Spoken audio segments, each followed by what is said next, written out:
पूरी दुनिया में विकास और तकनीकी के क्षेत्र में प्रतिस्पर्धा छिड़ चुका है। दुनिया के सारे देश सड़क, बिजली, पानी, स्कूल, अस्पताल जैसे मूलभूत सुविधाओं को हाईटेक करते हुए अपने देश के लोगों की जरूरतों को पूरा करने के लिए संघर्ष करते हुए नजर आ रहे हैं। कुछ देश तो चांद और मंगल पर जीवन बसाने की कोशिश कर रहा है, तो कुछ देश बुलेट ट्रेन जैसे एम्बुलेंस का सहारा लेते हुए मरीजों को अस्पताल तक पहुंचाने की कोशिश कर रहा है। कहीं 8 लेन बन रहा है तो कहीं 6 लेन बन रहा है। सड़कों का जाल पूरी दुनिया में बिछ रहा है। लेकिन एक ऐसा दृश्य हम आपको दिखाना चाहते हैं कि जहां पर एक पीड़िता, प्रसव पीड़िता जो अपने ससुर और जेठ जैसे परिवार, ससुराल के लोगों से पर्दा करती है, लेकिन जब प्रसव पीड़ा चालू होता है तो ना तो उस गांव में सड़क होता है और ना तो उस सड़क पर चलने के लिए एम्बुलेंस होता है, ना तो उस गांव से दूसरे गांव यानी शहर तक पहुंचने के लिए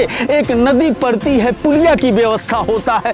वहां उस परिवार के लोग किस तरह से उस प्रसव पीड़िता जो चीख रही है, चिल्ला रही है और जीवन मौत के बीच जूझ रही है, उसको अस्पताल तक पहुंचाने के लिए चारपाई पर लिटा करके किस तरह से लेकर के अस्पताल तक पहुंचते हैं, हम दिखाना चाहते हैं वह पीड़ा पहुंचाने वाली एक भयावह दृश्य।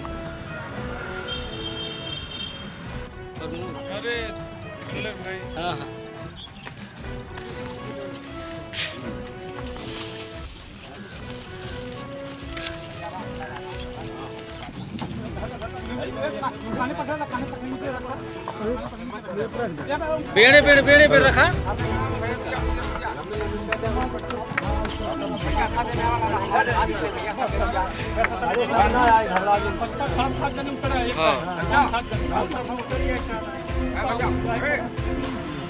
यह हृदय विदारक दृश्य आपको अमेरिका में देखने को नहीं मिल सकता, जापान में देखने को नहीं मिल सकता, चाइना में देखने को नहीं मिल सकता। हाँ, भारत में देखने को मिल सकता है, लेकिन भारत के किसी द्वीप का यह दृश्य नहीं है, किसी टापू का यह दृश्य नहीं है, ना तो किसी ऐसे भूखंड का है कि जहाँ पर लोकतांत्रिक व्यवस्था न हो। एक ऐसे जगह पर है का दृश्य है कि जो रियासत के रूप में जाना जाता था। एक ऐसे भूखंड का है, एक ऐसे क्षेत्र का है जहां पर दिग्गज कांग्रेस के कई विधायक शासन कर चुके हैं। एक ऐसे क्षेत्र का है जहां पर बहुजन समाज पार्टी के भी विधायक लोगों के बीच में उतर करके सेवा कर चुके हैं। एक ऐसे क्षेत्र का है कि जहां पर भारतीय जनता पार्टी और समाजवादी पार्टी यानी किसी भी दल ऐसा नहीं बचा हुआ है कि जिसके प्रतिनिधि वहां का नेतृत्व न कर चुके हैं। यह दृश्य ऐसे क्षेत्र का है।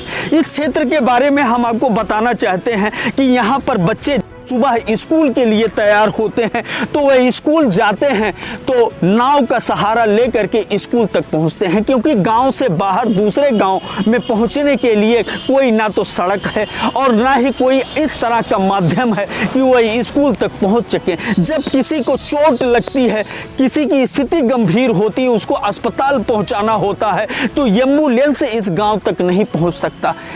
लोग चारपाई पर लाद करके इसी तरह से अस्पताल तक पहुंचते हैं। इस गांव में जब आग लगती है, पूरा गांव धू धू करके जलने लगता है तो यहाँ पर फायर ब्रिगेड भी नहीं पहुंच सकता, क्योंकि यहाँ पर सड़क नहीं है, यहाँ पर पुल नहीं है, यहाँ पर बिजली का भी अभाव है, यहाँ पर स्कूल का भी अभाव है, यहाँ पर अस्पताल का भी अभाव है। यह किसी, बार बार मैं कह रहा हूँ, यह किसी द्वीप का दृश्य नहीं है, यह किसी टापू का दृश्य नहीं है। यह दृश्य है एक ऐसे स्थान का, एक ऐसे जिले के भूभाग का दृश्य है कि जो उत्तर प्रदेश में दूसरा स्थान प्राप्त कर चुका है और पहला स्थान पाने के लिए कोशिशें तेज हो गई है। यह सच्चाई है, यह सच्चाई का धरातल है। यह है उत्तर प्रदेश के जनपद अंबेडकर नगर के एक क्षेत्र का दृश्य। वह क्षेत्र है विधानसभा जलालपुर के ब्लॉक भियाव का।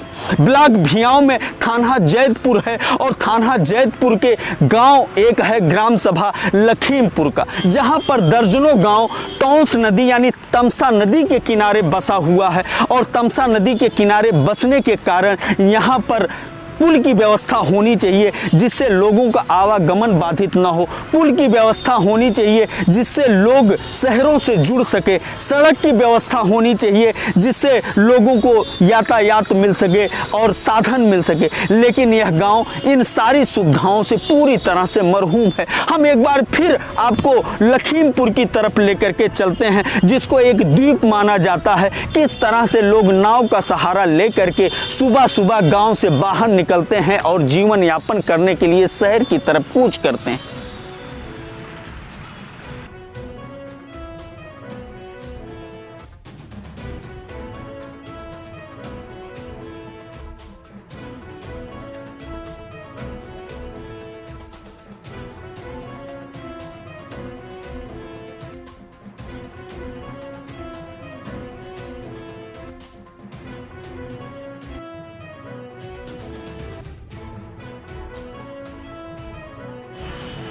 यह अंबेडकर नगर जिले का वह भूखंड है, वह भूभाग है जो रियासत तिघरा से ताल्लुक़ रखता था, बड़ा रईस माना जाता था। और यहाँ पर अगर हम कांग्रेस शासनकाल की तरफ नज़र डालते हैं तो भगवती सिंह, जगदम्बा सिंह जैसे तेज तर्रार विधायक यहाँ की जनता ने चुन करके उनको विधानसभा तक भेजा।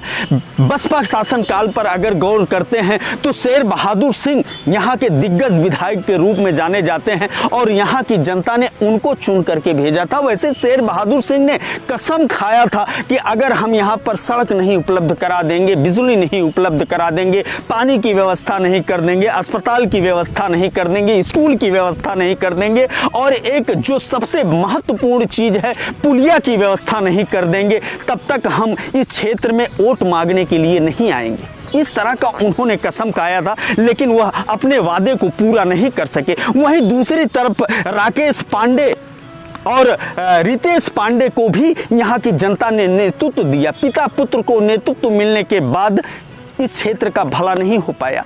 हम सपा की तरफ अगर नज़र डालते हैं तो इस समय जो मौजूदा समय में विधायक है सुभाष राय का इस समस्या से, इस भूखंड से महज 3 किलोमीटर पर आवास है, पैतृक निवास है, घर है, बावजूद इसके इस क्षेत्र का भला उनके द्वारा नहीं हो पा रहा। लोगों का पीड़ा उस समय छलक उठता है जब वो और क्षेत्र के विकास को देखते हैं और जब वो सुनते हैं कि जनपद अंबेडकर नगर को ISO सर्टिफिकेट मिल चुका है, जब वो देखते हैं कि मंच पर खड़े होकर के यहाँ के उत्तर प्रदेश के मुख्यमंत्री कहते हैं कि अंबेडकर नगर दूसरे स्थान पर विकास के मामले में पहुँच चुका है और पहले स्थान पर पहुँचने के लिए अंबेडकर नगर पूरी तरह योजनाओं को गरीब तक पहुँचाने से उसके जीवन में परिवर्तन होगा।